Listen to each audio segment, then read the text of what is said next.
اللهم صل على سيدنا محمد يا رب صل وسلم دائما أبدا على حبيبك.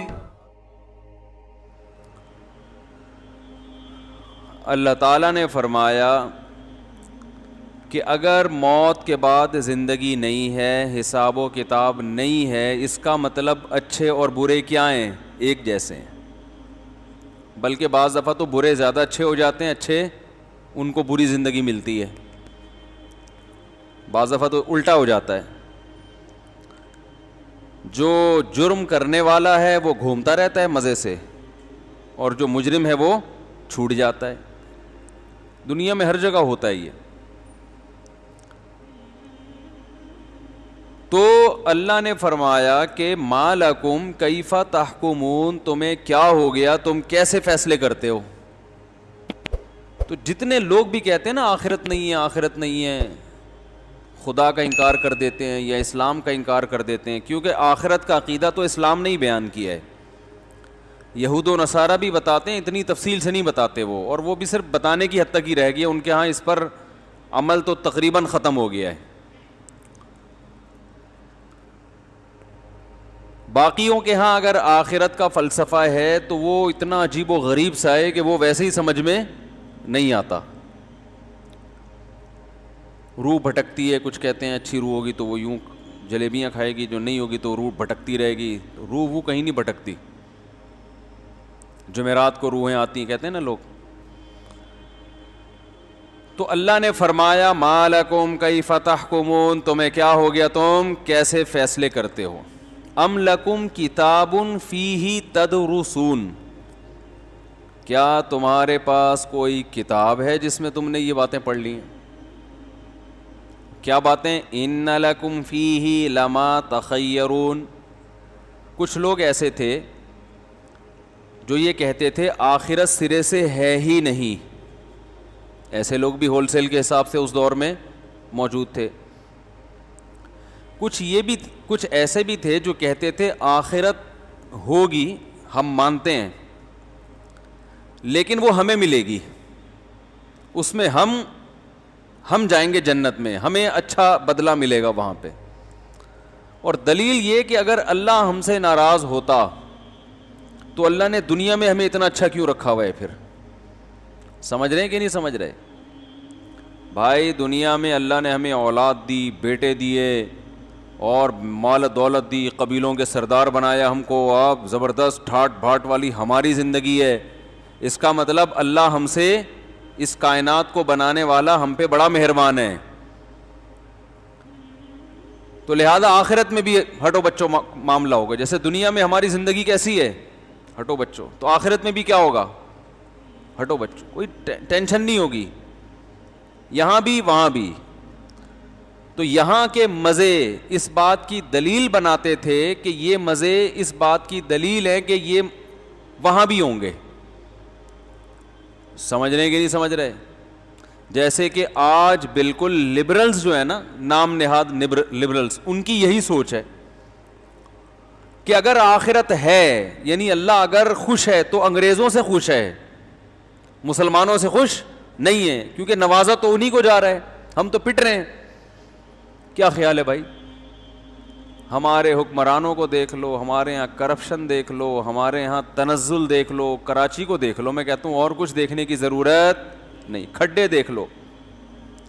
کل کی بات ہے، میں آ رہا تھا تو ایک موٹر سائیکل والا لڑکا سڑک میں پانی کھڑا ہوا تھا، اس کو پتہ نہیں تھا آگے کھڈا ہے، وہ بیچارہ گرا اور اس کی ٹانگ کی ہڈی ٹوٹ گئی. لوگ اس کے گرد جمع ہوئے تھے. یہ کل کی بات ہے. بائک والے کی کراچی کی سڑکوں میں ٹانگ کی ہڈی ٹوٹ گئی. تو اللہ تو ان پہ کیسے مہربان ہوگا جن کی ہڈیاں ٹوٹ رہی ہیں؟ اگر اللہ مہربان ہوتا تو ان کی ہڈیاں ٹوٹتی؟ بھائی اللہ مہربان ہے ان لوگوں پر جن کے خلائی سیارے آسمانوں میں گھوم رہے ہیں، جنہوں نے ہمیں گوگل میپ بنا کے دیا. ان کو ہمارے گھر کا ایڈریس ہم سے زیادہ. میں آپ کو پتہ ہے، میں جب کراچی میں کہیں بھی دور نکلتا ہوں، حالانکہ ہم کراچی میں 45 سال 40-45 پوری زندگی یہی گزری نا, پیدا ہو کے اب تک.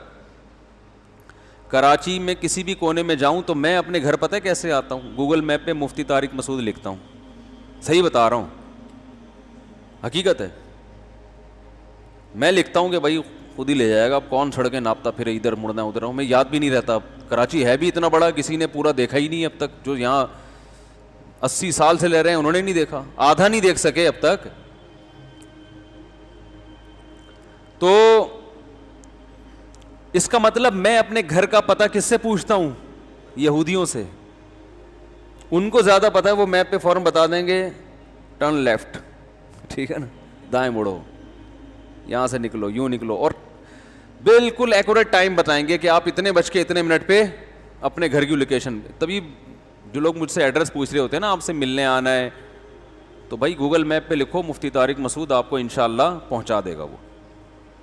سمجھ رہے ہو, گوگل بھی بہت سمجھدار ہے, اس کو پتہ ہے کہ. تو لیکن پہنچا دے گا, ملوائے گا نہیں وہ, یہ ذہن میں رکھیں. آپ اس خوش فہمی میں آ جائیں کہ گوگل نے پہنچا تو دیا, ملوا بھی دے گا. ملوانے کے لیے ہم کسی کے کنٹرول میں نہیں ہیں, ملیں گے نہیں ہم, کیونکہ ٹائم نہیں ہے. بہت سارے لوگ آ رہے ہوتے ہیں, وہ ملنے کا شیڈول ایک طریقہ الگ ہے. تو ہم اپنے گھر کا ایڈریس بھی کس سے پوچھ رہے ہیں؟ انگریزوں سے. وہ صحیح, ان کو پتہ ہے کہ کہاں تم کہاں رہتے ہو اور کدھر مڑنا ہے تم نے. تو بھائی کامیاب تو وہ ہیں, ہم کہاں سے ہو گئے؟ کیا خیال ہے؟ ہر چیز میں انہوں نے ترقی کی ہے, ہر چیز میں اللہ نے ان کو نوازا ہے.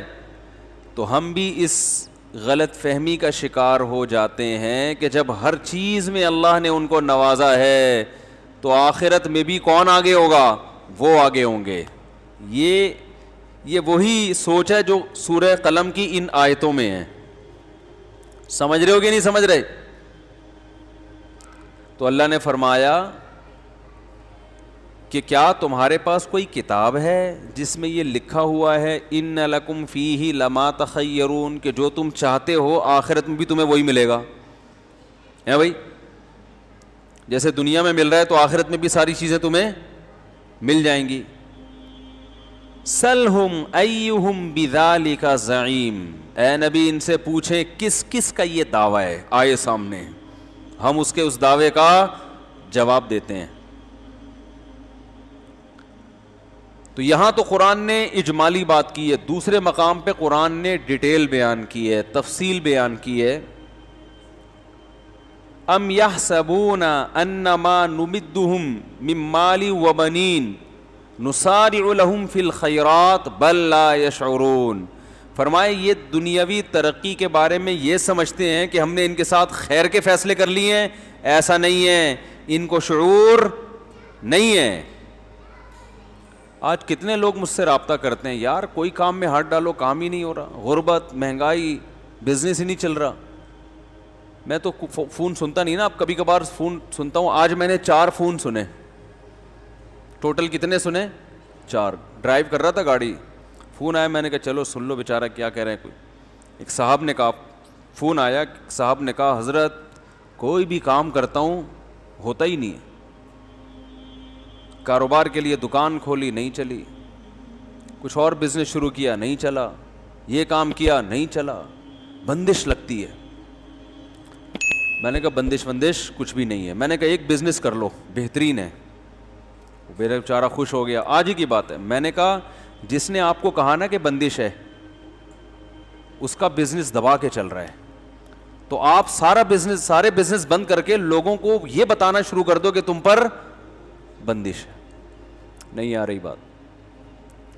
یعنی آپ کی طرح اور بھی تو پریشان ہوں گے نا, جو اس سوچ میں ڈوبے ہوئے ہوں گے کہ یار ہمارا کام بھی نہیں چلتا. تو ایک دکان کھول کے اس میں یہ کرو کہ یہاں جن چڑیل بھوت بھگانے کا کام کیا جاتا ہے مناسب ریٹ پر.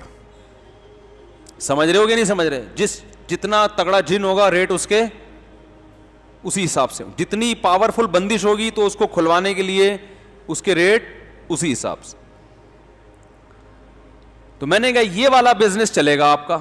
تو میں نے کہا جس نے آپ کو کہا نا کہ بندش ہے اس کا بھی کوئی بزنس نہیں چل رہا تھا, اس لیے اس نے آپ جیسے لوگوں کو بندش کے نام پہ لوٹنا شروع کر دی. تو جب میں نے جس اسٹائل سے کہا نا وہ ایک دم کہکا لگا کے ہنسا. میں نے کہا جس نے آپ کو کہا نا بندش ہے یہی والا بزنس کر لو, اس کا چل رہا ہے کہ نہیں چل رہا؟ آدھا تو آپ سے چل رہا ہوگا. تو ایک دم ہاں ایک دم زور سے ہنسا ہوا. میں نے کہا چلو بیچارہ اتنی ٹینشنوں میں تھوڑی سی تو ہنسی آئی نا اس کو.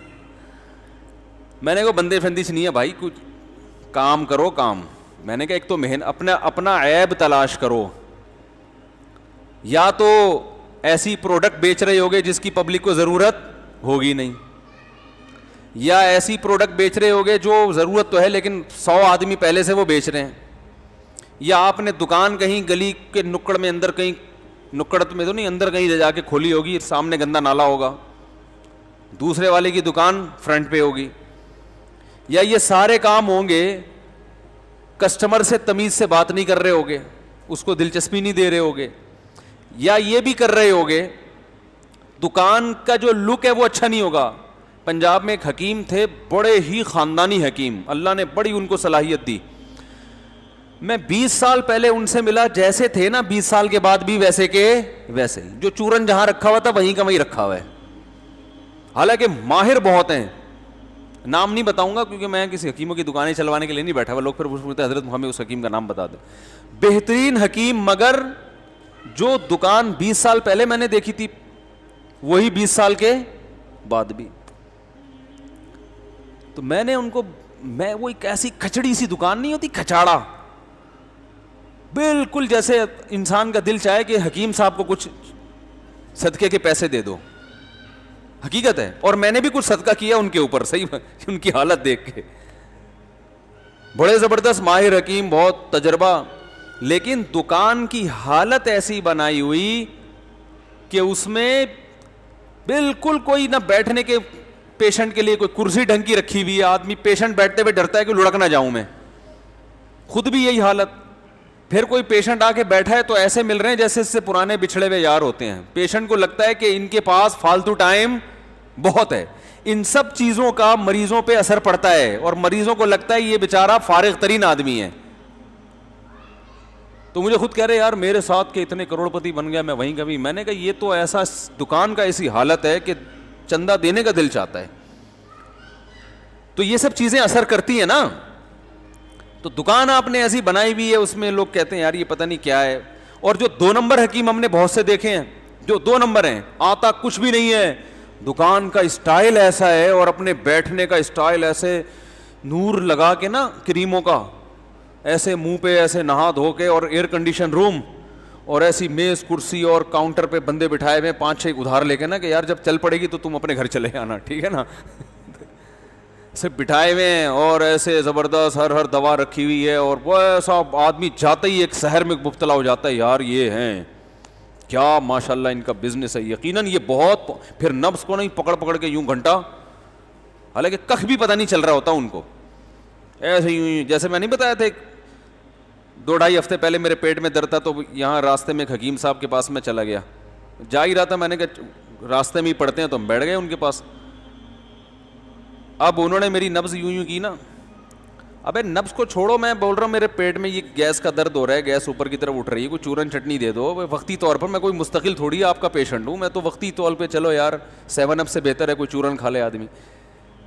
نہیں جی, وہ یوں کر کے نا مجھے کہتے ہیں آپ کا یورک ایسڈ بڑھ گیا ہے. تھوڑی بہت پڑھے لکھے ہم بھی ہیں. ہم نے کہا یورک ایسڈ کا اس سے کیا تعلق ہے بھائی؟ یورک ایسڈ سے گھٹنوں میں درد تو سمجھ میں آتا ہے, پیٹ کا یورک ایسڈ سے کیا ہو سکتا ہے؟ کوئی بہت دیر پا اثر ہو, لیکن تو وہ پھر میں نے کہا, اور میں نے یورک ایسڈ کا ٹیسٹ بھی کرایا ہوا تھا کچھ دن پہلے. میں نے کہا تو بالکل کلیئر ہے. انہوں نے کہا تو روزانہ اوپر نیچے ہوتا ہے. اب ظاہر ہے ایک جھوٹ چھپانے کے لیے 100 جھوٹ بولنے پڑتے ہیں. خیر اب یہ بیان ادھر کو نہ نکل جائے, تو انہوں نے کوئی دوائیں لا کے دیں, 500 روپے فری پھوڑ کے مجھ سے لے لیے. وہ دوائیں بھی مجھے, میں نے دیکھا تو ایلوپیتھک دوائیں تھیں. وہ فلیجل کو کوٹ کے پتہ نہیں کوئی سیرپ بنایا ہوا تھا, ٹھیک ہے, فلیجل ہے نا پیٹ کی, ایک سے ایک فنٹر پڑا ہوا ہے. لیکن آپ اسٹائل دیکھو, لوگ تو بیوقوف بنتے ہیں ایسے لوگوں سے. تو خیر میں نے ان سے کہا, وہ کہنے بندش. میں نے کہا بھائی آپ جو بزنس کر رہے ہو نا, آپ کے اندر کوئی فالٹ ہے.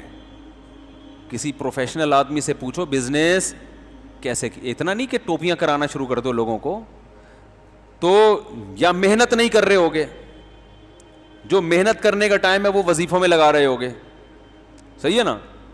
تو ایسے نہیں ہوتا. بات تجربے کی آئی ہے تو ایک اور بتا دوں, ایک صاحب کا کہیں بھی رشتہ نہیں ہو رہا تھا نا, وہ تو بہت ہی غمزدہ, مجھے کہنے یار جہاں جاتا ہوں رشتہ ہی نہیں ہوتا. میں نے کہا اسی منہ کے ساتھ جاتے ہو جو ڈیزائن آپ کا میرے سامنے ہے. رونے دو, کہہ رہے ہاں میں جا کے کہتا ہوں یار لڑکی والوں کے سے کہتا ہوں بھائی میرے کوئی شادی نہیں کر رہا تو میں چاہتا ہوں آپ کی بچی سے میری شادی ہو جائے. تو میں نے کہا وہ اگلا سوچے گا کہ جب کوئی بھی لفٹ نہیں کرا رہا تو اس کا مطلب کچھ فالٹ ہے نا, تو میں کیوں کراؤں. میں نے کہا آپ جا کے بولا کرو میرے لیے رشتوں کی کمی نہیں ہے. رشتوں سے مراد ماں کا رشتہ بھی ہے, باپ کا رشتہ, جھوٹ بھی نہیں ہوگا نا, بہن کا رشتہ بھی ہے, بھائی کا رشتہ بھی ہے.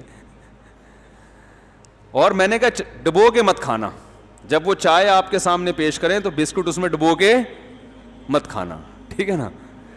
تو وہ پھر تھوڑا سا اس میں انکار کا خطرہ ہوتا. خیر کہاں سے کہاں بات چلی گئی.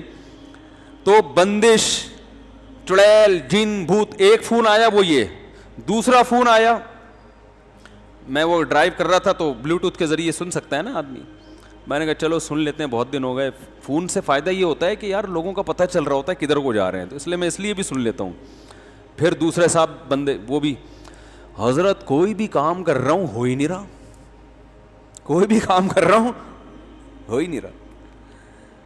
تو میں نے دل میں سوچا ان کو بولوں کہ ہو رہا ہوتا تو مجھے تھوڑی فون کرتے ہیں, اس بہانے آپ سے ہماری کیا ہو گئی, گپ شپ ہو گئی. یہ والا کام آپ کا ہو گیا, کیونکہ لوگ مجھے فون کر رہے ہیں ہو ہی نہیں رہا, آپ نے کیا ہو گیا نا. تو یہ بات ہی غلط ہے کہ کوئی بھی کام کر رہا ہوں وہ ہوتا ہی نہیں ہے. یہ والا کام جو اتنا مشکل وہ آپ کا کیا ہوا ہے, ہو گیا ہے. مطلب آپ نے خامخواہ میں مسلط کیا ہوا ہے, کوئی بھی کام کر رہا ہوں نہیں ہو رہا. تیسرا فون اٹھایا, وہ کوئی پتہ نہیں طلاق ولاق کا مسئلہ تھا. چوتھا اٹھایا, وہ بھی یہی, کام ہی نہیں ہو رہا. بندش اپنا, یعنی ایک دماغ خراب والی بات نہیں ہے, یہ پاگل بنا دیا. بندش بندش, جن, چڑیل, بھوت, بندش, جادو. او بھائی کو گورے کے بھی تو کام رکتے ہیں نا.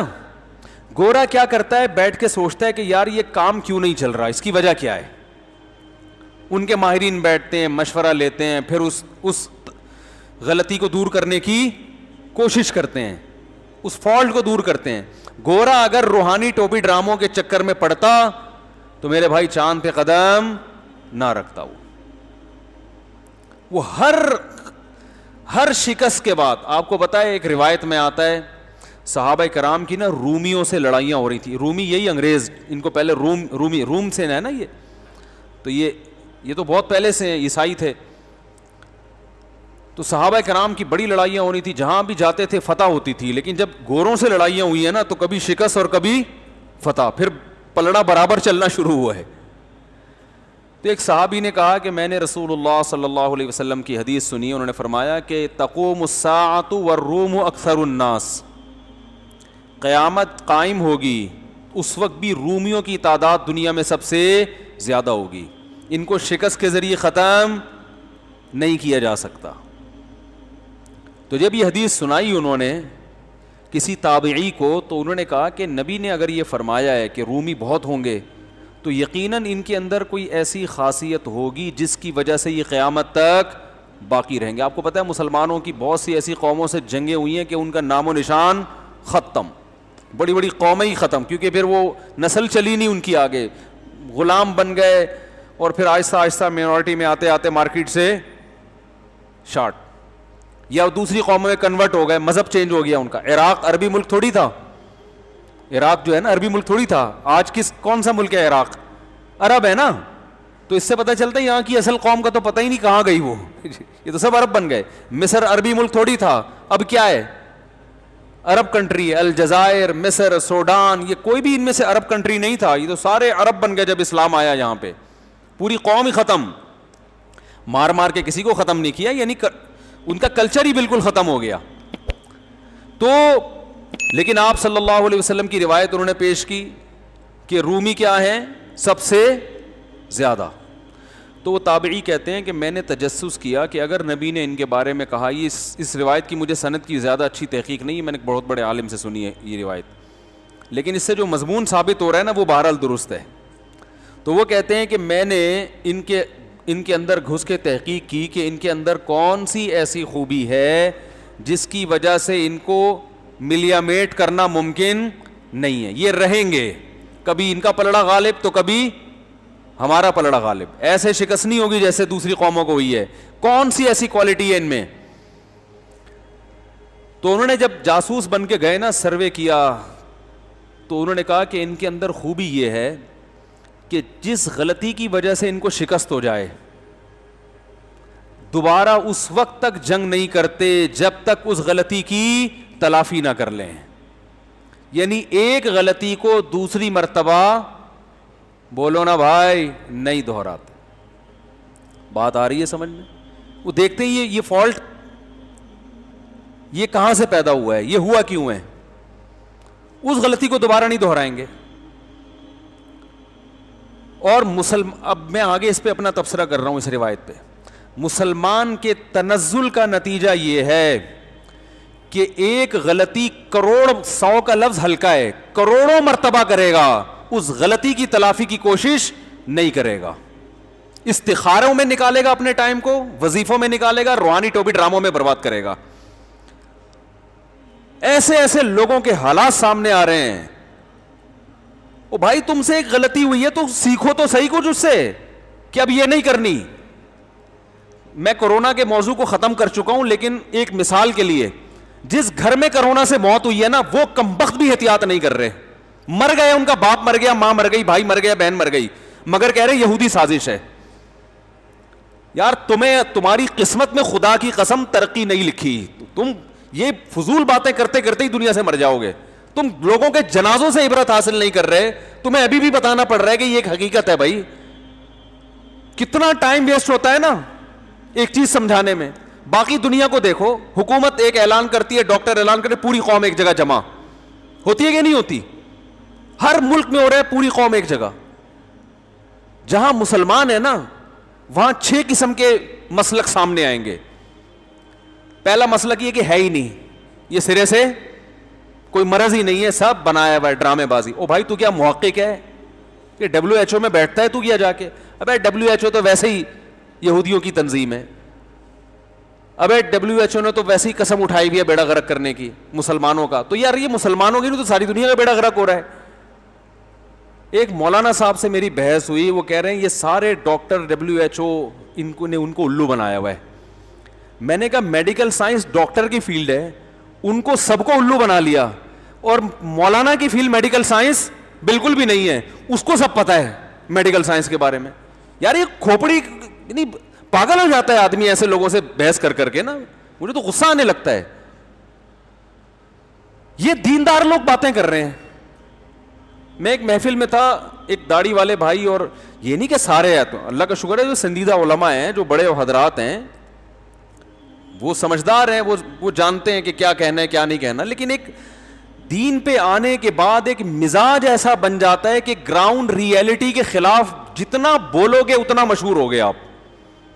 یہ ایک مزاج چل رہا ہے مارکیٹ میں. جدھر پوری قوم جا رہی ہے نا, آپ نے کیا کرنا ہے, کوئی الٹی تحقیق لے کر آنی ہے مارکیٹ میں, حالانکہ آپ اس تحقیق کے اہل بالکل بھی نہیں. آپ کو میڈیکل سائنس کے کتابوں کا نہیں پتا, آپ کو اس وائرس کا نہیں پتا, آپ کو WHO کا بھی نہیں پتا ہے, آپ کو یونائٹڈ نیشن کا بھی نہیں پتا ہے کہ وہ ہے کیا. خود یہودی کو کمبخت کو نہیں پتا ہوتا کہ یار میں اتنا بڑا سازشی ہوں. کورونا کے خلاف سب سے پہلے احتجاج اسرائیل میں ہوا ہے, سمجھ میں آ رہی ہے بات, اور یہودیوں نے کیا ہے کہ یہ ہمارے خلاف سازش ہے. اب آپ کہہ سکتے ہیں کہ وہ اس لیے کہ تاکہ لوگوں کو پتا چلے کہ یہ پتہ ہی نہ چلے کہ ہم نے سازش, وہاں کے بھی مذہبی رہنماؤں نے کیا ہے. تو خیر یہ میرا ٹاپک نہیں ہے, کورونا بہت ہو گیا, جس نے عمل کرنا ہے احتیاط کرے, نہیں کرنا بھاڑ میں جائے, اس کی مرضی ہے. میں صرف سمجھانے کے لیے, اور باقی چیزوں میں صحت کے حوالے سے دیکھ لیں, احتیاط کے حوالے سے دیکھ لیں. کسی مسجد میں امام کے قتل ہونے کا خطرہ ہو, مشہور ہو, وہ اگر احتیاط کی بات کر لینا بھری محفل میں, فوراً توکل کی باتیں ہیں کہ موت تو جس دن آنی ہے آئے گی. کہتے ہیں کہ نہیں کہتے؟ موت تو بھائی ایک دن آنی ہے, ان احتیاطوں سے کچھ بھی نہیں ہوتا. کمبخت اپنی دکان پہ کیوں تالے ڈالتے ہو؟ یہ باتیں ہوتی ہیں کہ نہیں ہوتی ہیں؟ گورا احتیاط کرتا ہے. آپ کو پتا ہے جب امریکہ کا صدر پاکستان آ رہا تھا 5 منٹ کے لیے آئے تھے صدر مشرف سے ملنے کے لیے. اس نے کہا تھا پاکستان میں سیکیورٹی پر مجھے آپ کی سیکیورٹی پر اعتماد نہیں ہے, ایئرپورٹ کی لائٹیں بند ہوں گی, 5 منٹ سے زیادہ ٹھہروں گا. اس وقت حالات بہت ٹف چل رہے تھے. تو وہ پوری احتیاط کرتے ہیں. امریکہ میں اگر یہ اسمبلی جو ابھی موجود ہے کسی دھماکے سے اڑ گئی, آلٹرنیٹ اسمبلی ان کے پاس پہلے سے موجود ہے. نہیں آ رہی بات, کیونکہ وہ کہہ رہے ہیں اس بات کا امکان ہے کہ اسمبلی میں کوئی دھماکہ اور پوری کابینہ اڑ جائے. اگرچہ بہت سخت سیکیورٹی ہے, لیکن کہہ رہے ہیں اس سیکیورٹی کو توڑنا بھی, ورلڈ ٹریڈ سینٹر گر گیا نا, وہ کہہ رہے ہیں اس کا ممکن ہے. تو اگر ایسا ہوا تو ملک تو حکومت سے کیا ہو جائے گا, کوئی کابینہ نہیں ہوگی, ملک میں تو بدحالی ہو جائے گی. تو اس کا انہوں نے اتنے ذہین ہے, اس کا پہلے سے انتظام کیا ہوا ہے کہ بالفرض ایسا ہوا ہے کہ ان کو پتا ہے کہ 100 سال میں بھی ایسا نہیں ہوگا, لیکن اگر ہو گیا تو کیا ہوگا. آلٹرنیٹ کابینہ ہے کہ اگر یہ مر گئے تو فوراً یہ لوگ ہیں جو ملک سنبھالیں گے. ہمارے یہاں کسی بندے سے پوچھو تو اگر مر گیا تو تیری بیوی بچوں کا کیا ہوگا, وہ کہے گا جس اللہ نے آج تک مجھے کھلایا میرے بیوی بچوں کو بھی وہ کیا کرے گا, کھلائے گا. بہت اچھی بات ہے. جب تجھے اللہ کھلا رہا ہے, کیا گھر میں بیٹھے بیٹھے تیرے منہ میں آگے نوالے ڈل رہے ہیں, یا تجھے اللہ رکشا چلانے سے کھلاتا ہے, ریڈی لگانے سے کھلاتا ہے, تو ان کو اللہ بیٹھے بیٹھے کیوں کھلائے گا بھائی. آپ اپنی ذمہ داری پوری کرو, اس کے بعد اللہ پہ کیا کرو, توکل, کہ میں نے اللہ اپنی ذمہ داری پوری کر دی ہے, اب تیرا کام ہے. صحابی نے نبی سے پوچھا یا رسول اللہ اونٹ کو رسی باندھوں حفاظت کے لیے یا اللہ پہ توکل کروں, صحیح حدیث ہے. وہ صحابی سمجھ رہے تھے کہ رسی باندھنا توکل کے خلاف ہے, کہیں ایسا نہ ہو کہ یہ کہا جائے کہ یہ تو رسی پر ایمان لا کے بیٹھے ہوئے ہیں اور اللہ پر تو ایمان نہیں ہے. تو آپ صلی اللہ علیہ وسلم نے فرمایا شد عقالہ وتوکل علی اللہ, اس کو پہلے رسی سے باندھو اس کے بعد اللہ پہ توکل. کیا مطلب, دونوں چیزیں ایک دوسرے کے اپوزٹ بول لو نا نہیں ہے. توکل اور اسباب ایک دوسرے کے خلاف نہیں ہے. وہ رسی باندھنے کے بعد اللہ پہ توکل کرو. دکان پہ تالا پڑے گا پھر اللہ پہ توکل ہوگا, کہ اب چوکیدار بٹھائیں گے پھر اللہ پہ توکل ہوگا. تو اسی طرح کسی کی جان کی حفاظت کے پورے انتظام ہوں گے, اس کے بعد کیا ہوگا, اللہ پہ توکل. پہلے نکاح ہوگا, شادی ہوگی, پھر اللہ پہ توکل ہوگا کہ اب اللہ اولاد دے گا. شادی کی نہیں ہے یار, اللہ نے حضرت مریم کو بغیر شوہر کے عیسیٰ علیہ السلام دے دیے تھے, بیٹا مل گیا تھا, تو مجھے بھی بیوی کے بغیر بیٹا بولو بھائی مل سکتا. تو بے وقوفی ہوگی کہ نہیں ہوگی. تو یہاں تو یہ مثالیں سمجھ میں آتی ہیں, کاروبار کا نقصان ہو رہا ہے وہاں سمجھ میں نہیں آتی. ارے اپنی حماقت پہ غور کرو بھائی, تمہارے اندر کوئی فالٹ ہے. تم یا تو سردیوں میں برف بیچ رہے ہو, بکے گا, اور تم کہہ رہے جب بک نہیں رہا تو کہہ رہے ہو یار یہ کہ لوگ کوئلے گرم کر کر کے کھا رہے ہیں سردیوں میں, اور تم جناب برف بیچ رہے ہو اور کہہ رہے ہو یار میں نے برف کا اتنا بڑا سیٹ اپ لگایا, کارخانہ بکتا ہی نہیں ہے, چل ہی نہیں رہا یار, کسی نے کچھ کر دیا ہے. تو اس کا مطلب ہے کہ بھائی آپ کامیابی کے اسباب اختیار کرنا چاہتے ہی نہیں ہیں. ہمارے کئی دوست ہیں, انہوں نے کھانے کے ہوٹل شروع کیے, 2-3 دن کے بعد بند ہو گئے, وہ نہیں چلے. اچھا کہنے لگے حضرت شروع میں 1 ہفتہ تو بڑا رش تھا, اس کے بعد اچانک کسٹمر مارکیٹ سے کیا ہو گئے, شارٹ. یہ یقیناً کسی نے کچھ کیا ہے, ورنہ شروع کے ہفتہ بھی رش نہ ہوتا. میں نے کہا دیکھو کوئی بھی جب ہوٹل کھلتا ہے نا تو شروع میں 1 ہفتہ رش صرف ٹیسٹ کرنے کے لیے ہوتا ہے کہ یار نیا ہوٹل میں نے کہا ہو سکتا ہے میں بھی آ جاؤں وہاں پہ, آپ کو پتہ نہ چلو کہ نیا ہوٹل کھلا ہے, اس کی بریانی ذرا چیک کر کے دیکھتے ہیں. جب ٹیسٹ نظر نہیں آیا تو وہ 1 ہفتے میں سارے کسٹمر کیا ہو گئے, مارکیٹ سے شارٹ. اب آپ کیا کہہ رہے ہو, اب عامل کو جا کے آپ بتاؤ گے نا یار 1 ہفتہ ہوٹل چلا تھا, وہ کہہ رہا ہے بس وہ جو تمہاری ممانی آئی تھی نا اس دن ہوٹل پہ, بلی کسی پہ بھی ڈالی جا سکتی ہے, انہوں نے جو ٹیڑھی نظر سے دیکھا تھا تو نظر لگی ہے یہ. اور تمہارے جو حسد کرنے والے, وہ جو تمہارا دوست ہے نا جس کو تم اچھل کے بتا رہے تھے میرا ہوٹل میرا بزنس, انہوں نے گندی نظروں سے دیکھا تمہارے ہوٹل کو, برباد ہو گیا. آپ کو یہ نہیں پتا یہ کمبخت اپنا ہوٹل کھول رہا ہے, صحیح ہے نا, یہ کیا کر رہا ہے, یہ اپنا ہوٹل کھول رہا ہے. اب وہ آپ سے کہے گا کہ یار پھر آپ کا نظر میں اتار دوں گا, اس کے لیے اتنے بکرے چاہیے, اتنی مرغیاں چاہیے, اتنے پیسے چاہیے, اتنے نظریں چاہیے, نظرانے چاہیے. پھر وہ لگے رہتے ہیں ساری زندگی, نہ ہوٹل کبھی کھل کے دیتا ہے نہ نظر کبھی اتر کے دیتی. تو گورا کامیاب دنیا میں کیوں ہے؟